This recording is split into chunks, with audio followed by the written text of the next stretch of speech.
Ashama harka fuudhee akkam jirtan hordoftoota chaanala kootii kan taatan marti keessanuu nagaan rabbii lafaaf iddoo jirtanitti isiniif haa baay'atu.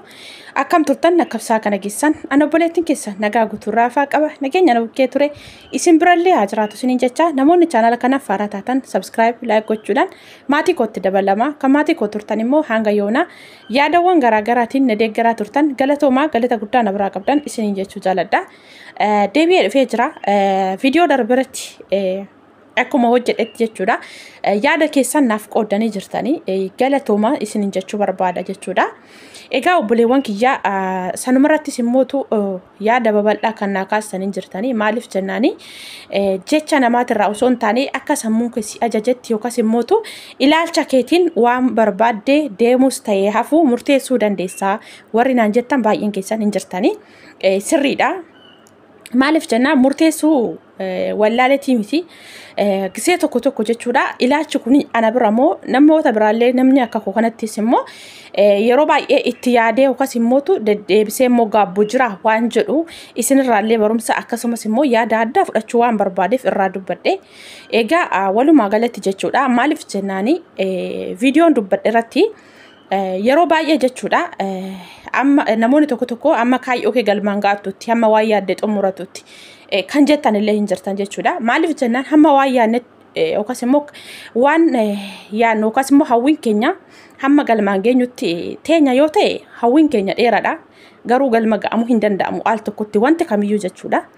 Wanti naan asirratti ifa isiniif gochuu barbaadu namni umrii dheeraa waggaa dheeraa hojjeteedha fi waan yaade san parsantii 100% guuttatee gala jechuun soba jechuudha. Maaliifan isiniin jedhee mee isinumtu iyyuu ilaalaa yeroo baay'ee jechuudha.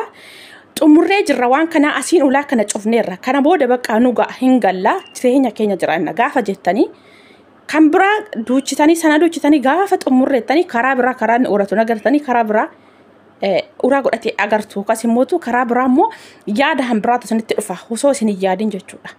Ammas immoo sana guunnee jirra hin galla jettan bara kana bakka kana sirraa xumuree kana immoo kana booda nan galla jenna. Ammallee kan biraatu dhufa. Kanaaf yoom kamiyyuu jechuudha biyya hambaa keessa taa'anii waan yaadan sana hin guuttataniituma dhuguma namni kaayyoo isaa galmaan ga'atee xumuree gala jechuun soba eenyumtuu jechuudha.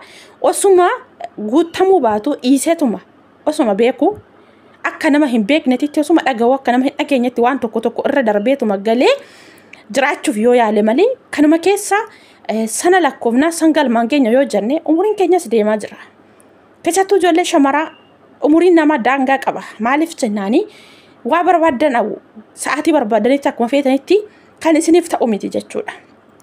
Kanaaf gizee sana itti daballee hojjannaa akka daawwu xumurre baqa kun hin xumurama oduma jennu hojii dhafuu guyyaan akkasuma jiini baraan jijjiiramuu nutti mul'atu nuti. Maaliif jennaan waan hojjettaniifuu yeroo baay'ee isinitti hin dhaga'amu guyyaan illee ni ariifata. Haa ta'u malee garuu hin guutu sana agartan hin guutu.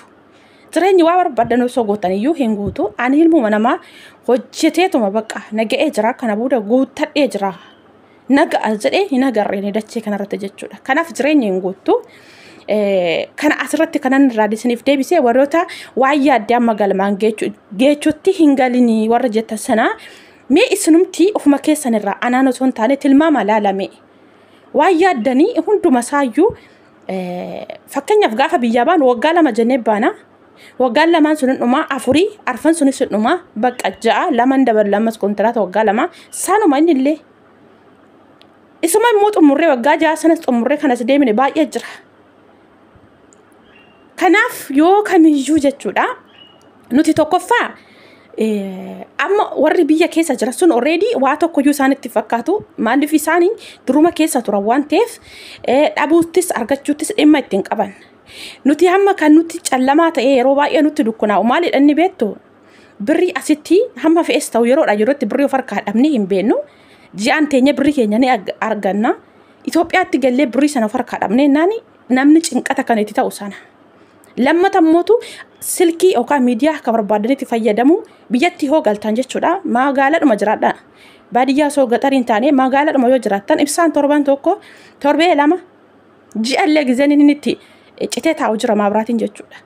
Kanaaf sanatti itti baruu dadhabuudha. irra caalaa ijoolleen kan gola namaatitti yookaan biyya hambaatitti galanii deebi'aa jiran maalidha akka garaa isaaniitti kallattii kana lamaan jechuudha waa'ee birriitii fi online irra galanii waan tokko fayyadamuudha fi osoodhuma birrii qabdanii osoo wifi guuttattanii mana qabattanii jechuudha maabiraatiin torbee tokko ji'a tokko kanatu adda kutee deebi'a akkuma bishaanii jechuudha kana lamaan nuti irra caalaa wanti nuti itti baruu dadhabnu wanti nu as teenye sirricha baay'ee akka waqatti nurraa fagaatu isa kana jedhee laala yoo iddoo goggorellee dhiifama naa godha isin jechaa jechuudha maaliif yeroo fakkeenyaaf ijoollee baay'ee irratti waan argaa jiru fanani ani mataan kootiin geeroon galee dhugaan isin jira maabiraatiin gizee itti torbee sadii muluusaa osoo hin deebiin teessee dadhabee jennaan dhugaa na jibbisiise finfinnee na jibbisiise gizeen itti biyya deemuudhaaf filadhee jira jechuudha nama jibbisiisa argee sanas deebi'e waan ta'eef jechuudha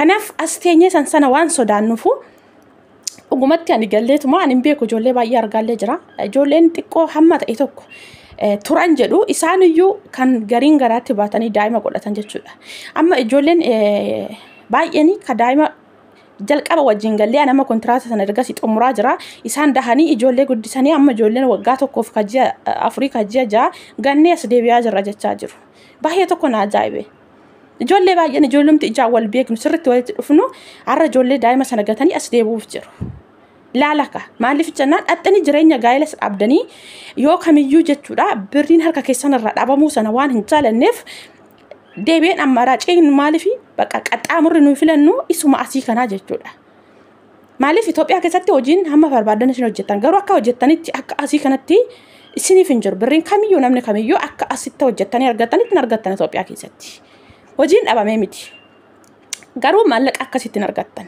kanaaf jireenyi Itoophiyaa immoo sa'aatii kanatti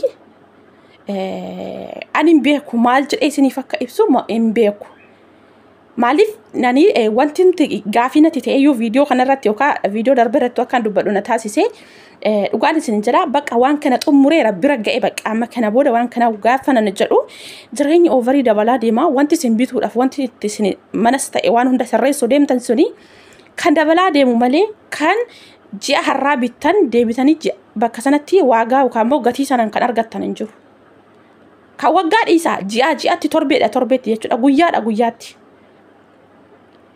bakka sanatti argitan sana walakkaa isaa dabaleeti kan isin eegu jechuudha gizee sana sila asisteechanii hojjettanii waan yaaddan sana yoomiyyuu guutuu hin dandeenye waan ta'eef walumaa galatti akkuma warra kaleessa biraa dhufneetitti gallee jiraachuutu irraa amaaraa cilan jedhaan lammata immoo fakkeenya namoonni tokko namoonni ijoollee hin qabne yookaan daa'ima hin qabne hamma fe'ee soo ta'ee jireenya biyya namaa isaaniif ta'ee jennaanii galuu baatanii osoo asiyyuu jiraatanii kan filatan baay'ee jiru jechuudha gariin garuu warri daa'ima qabanii osoo hagam takka birrii miti warqii isin afnee asuma jiraattu jettaniini eenyumtuyyuu warqii asii sanarraa dhala isaa sana biyyatti kan inni cannaqamuuf kan yaadda'uuf yoo mangalee dhalakku argaa jechuudha kanaaf walumaa galatti obboleewwan kiyyaa jireenyi Itoophiyaa ani hin beeku kana booda ani yeroo tokkotti abdii itti godhadhu jira jechuudha maaliif yoomiyyuu dhuguma sirratee waggoottan darbe yookaan bara 2011 sanatti deebi'eeti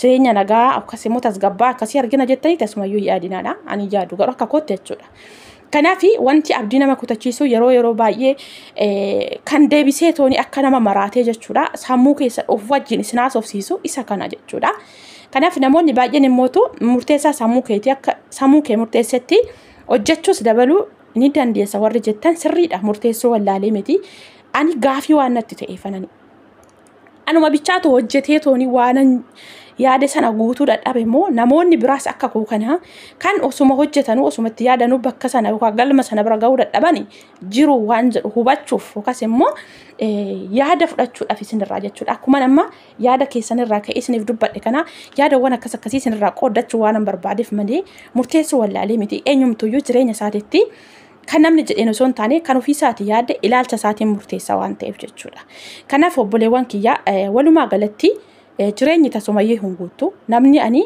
hojjedhee bakka kana ga'ee na ga'ee jedhee dhaabee tasuma nagarree kanaaf keessattuu bara kana mootu hin ga'amu waan kamiyyuu jechuudha karoorri keenya guddaadha keessattuu ijoolleen gola namaa jirtanii waa baay'ee hawwina dhufnee biyya namaa agarree jirra wantoota adda addaa wanti nuti agarree hundumti isaayyuu jechuudha. Akka kanaaf nuti immoo jechuudha keessattuu ijoolleen gola namaa dhufnee hojjannee agarree waan hundumaa karoorri keenya haala nuti ittiin xiyyeeffannee guutuuf deemnu fagoodha.